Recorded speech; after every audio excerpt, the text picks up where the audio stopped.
छत्तीसगढ़ के मुख्यमंत्री विष्णुदेव साय जापान दौरे पर निवेश आकर्षित करने के लिए सक्रिय रूप से काम कर रहे हैं।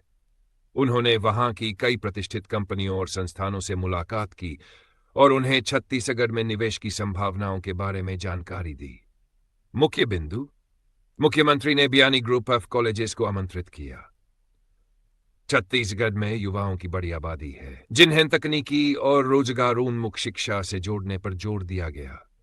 इसी दिशा में सरकार ने इंडिया जापान स्किल डेवलपमेंट एवं ह्यूमन रिसोर्स सेंटर की स्थापना का प्रस्ताव रखा है। इस सेंटर से युवाओं को आधुनिक कौशल शिक्षा और अंतर्राष्ट्रीय कंपनियों में काम करने के अवसर मिलेंगे। इसके साथ ही उन्होंने प्रौर स्वास्थ्य पर भी ध्यान केंद्रित किया।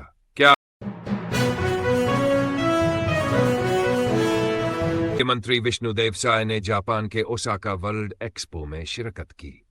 उन्होंने छत्तीसगढ़ पैवेलियन का अवलोकन किया, जहां राज्य की विकास यात्रा, सांस्कृतिक धरोहर और भविष्य की योजनाओं को प्रदर्शित किया गया। सीएम ने कहा कि वर्ल्ड एक्सपो में भागीदारी छत्तीसगढ़ की प्रगति का प्रतीक है और यह राज्य को वैश्विक साझेदारियों की दिशा में आगे बढ़ाने का अवसर देगा। क्या आप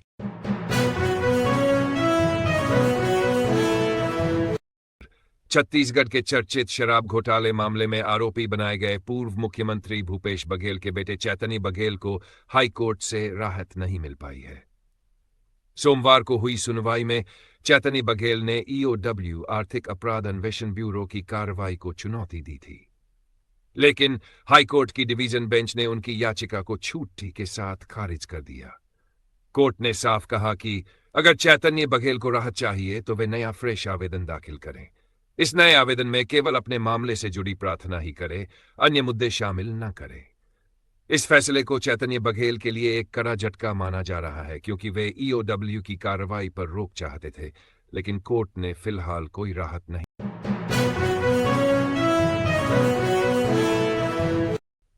रायपुर, कांग्रेस के वरिष्ठ नेता और पूर्व मंत्री रविंद्र चौबे ने पूर्व मुख्यमंत्री भूपेश बघेल के जन्मदिन पर बड़ा बयान दिया। उन्होंने कहा कि छत्तीसगढ़ की जनता चाहती है कि कांग्रेस का नेतृत्व भूपेश बघेल करे। आने वाले समय में भाजपा की सरकार के कुशासन और मोदी की गारंटी से लड़ने की ताकत केवल भूपेश बघेल में है। कांग्रेस कार्यकर्ताओं को उनका हाथ मजबूत करना चाहिए।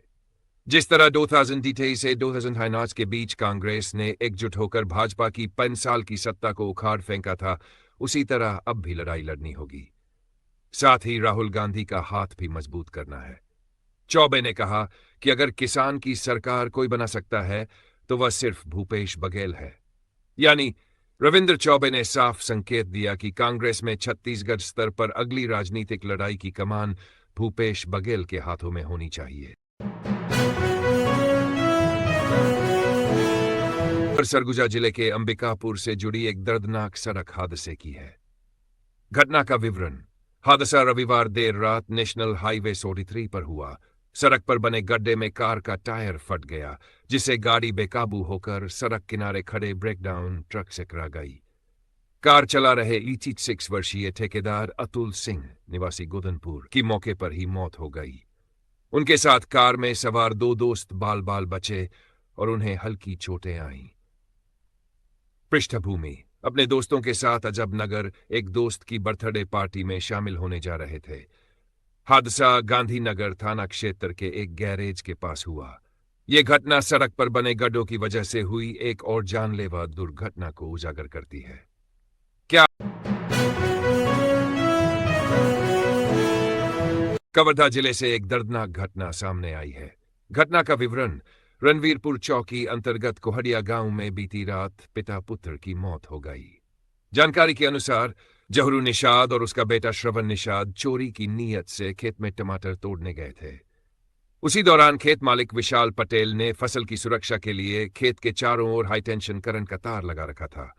दोनों उसी की चपेट में आ गए और मौके पर ही उनकी मौत हो गई। घटना के बाद की स्थिति।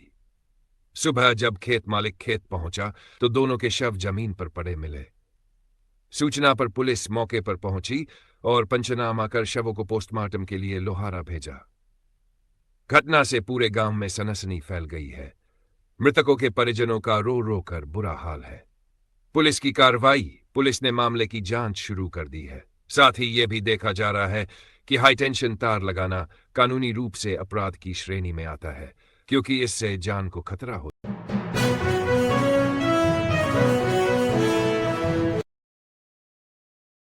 सोमवार को छत्तीसगढ़ के रायपुर और बिलासपुर में बोरी में भरकर मिली लाशों से सनसनी फैल गई।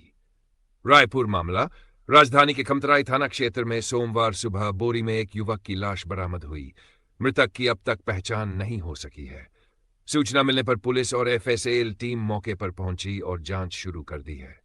बिलासपुर मामला। बिलासपुर जिले के शिवटिकरी गांव में नदी किनारे बोरी मेरी में महिला की लाश मिली। शव मिलने से पूरे इलाके में हड़कंप मच गया। स्थानीय लोगों का अनुमान है कि महिला की हत्या कर शव को ठिकाने लगाया गया होगा। पुलिस मृतका की शिनाख्त और हत्या की पड़ताल में जुटी है। दोनों घटनाओं ने पूरे प्रदेश में दहशत का माहौल बना दिया है और पुलिस अब हत्या की आशंका को ध्यान में रखकर रायपुर राजधानी मुद्दा।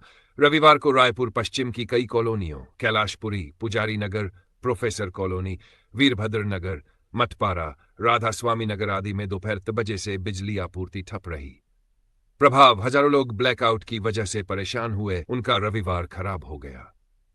कारण, बिजली की अंडरग्राउंड लाइन में खराबी आई, जिसकी वजह से पावर कंपनी के अधिकारियों को दिक्कत हुई और समय पर सुधार नहीं हो पाया। जन प्रतिक्रिया। लोग आक्रोशित होकर बिजली ऑफिस में शिकायत करते रहे, लेकिन कोई संतोषजनक जवाब नहीं मिला। छत्तीसगढ़ सरकार अब राज्य की सभी शराब दुकानों में कैशलेस व्यवस्था लागू करने जा रही है। मुख्य बिंदु इस प्रकार है। 100% डिजिटल भुगतान। नकद भुगतान पूरी तरह बंद होगा और केवल ऑनलाइन माध्यम UPI, debit, credit card, QR code आदि से ही शराब खरीदी जा सकेगी। आबकारी मंत्री लखनलाल देवांगन के निर्देश। उन्होंने विभागीय समीक्षा बैठक में अधिकारियों को यह सुनिश्चित करने को कहा कि दुकानों में डिजिटल पेमेंट की पूरी सुविधा उपलब्ध हो। तकनीकी व्यवस्था। दुकानों को स्वाइप मशीन, क्यूआर कोड और अन्य डिजिटल भुगतान साधन मुहैया कराए जाएंगे। मुख्यमंत्री की मंशा। सरकार चाहती है कि शराब बिक्री की व्यवस्था पारदर्शी और आधुनिक बने, ताकि नकद लेन देन पर रोक लगे और गड़बड़ियों की संभावना खत्म। रायपुर में तीजा पर्व के मौके पर पंडित रविशंकर शुक्ल वार्ड के पार्षद और नेता प्रतिपक्ष आकाश तिवारी ने एक अनोखी पहल की। उन्होंने वार्ड की लगभग 3 महिलाओं को करेला कड़ू भेंट किया। तीजा पर्व का महत्व। इस त्योहार में विवाहित महिलाएं अपने पति की लंबी उम्र और सुख समृद्धि की कामना करती हैं। परंपरा के अनुसार तीजा व्रत से एक दिन पहले महिलाएं कड़ू भात, करेला भात खाती हैं। अगले दिन वे निर्जला उपवास रखती है। इसलिए करेला इस त्योहार का अभिन्न हिस्सा माना जाता है। विशेष पहल। सोमवार सुबह से आकाश तिवारी और उनकी टीम ने वार्ड की गलियों में घर घर जाकर महिलाओं को करेला वितरित किया। इस दौरान उन्होंने तीजा पर्व की शुभकामनाएं भी दी। ये पहल न केवल धार्मिक मान्यता को सम्मान देती है, बल्कि स्थानीय संस्कृति को भी जीवित रखने का प्रयास है। ये कदम सामाजिक और सांस्कृतिक दोनों दृष्टिकोण से सराहनीय है, क्योंकि इससे एक ओर त्योहार की पारंपरिकता बनी रहती है और दूसरी ओर लोगों में आपसी अपनापन भी।